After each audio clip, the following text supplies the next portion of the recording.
परळीमध्ये जा, मतदान कसं झालंय, काय झालंय बघा.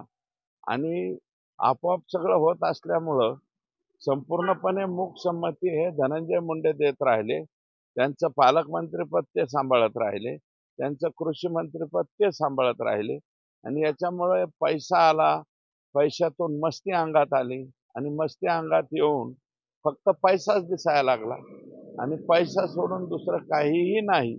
या जगामध्ये फक्त पैसा हेच सर्वश्रेष्ठ आहे असं वाल्मिक कराड यांनी मानलं. आणि त्याच्यामुळं तुम्हाला सांगतो या घटना होत गेल्या.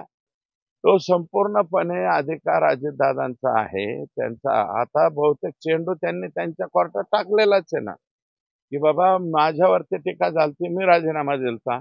याचा अर्थ धनंजय मुंडेंनी समजून घ्यायचा की अजितदादा काय बोलतायत ते. आणि अजितदादांच्या भोवती जे कोंडाळं आहे ते मला वाटतं त्यांना योग्य सल्ला देत नाही, अयोग्य सल्ला देतोय. त्याच्यामुळं त्यांच्या पक्षाची अपरिमित हानी निश्चितपणे बीड जिल्ह्यापुरती नाही, महाराष्ट्रामध्ये त्यांच्या पक्षाची हानी होणार आहे या प्रकरणामध्ये.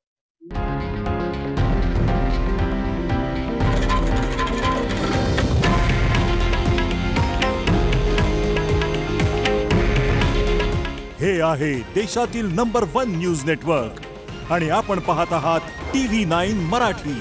काळजी तुमची, हित महाराष्ट्राचं.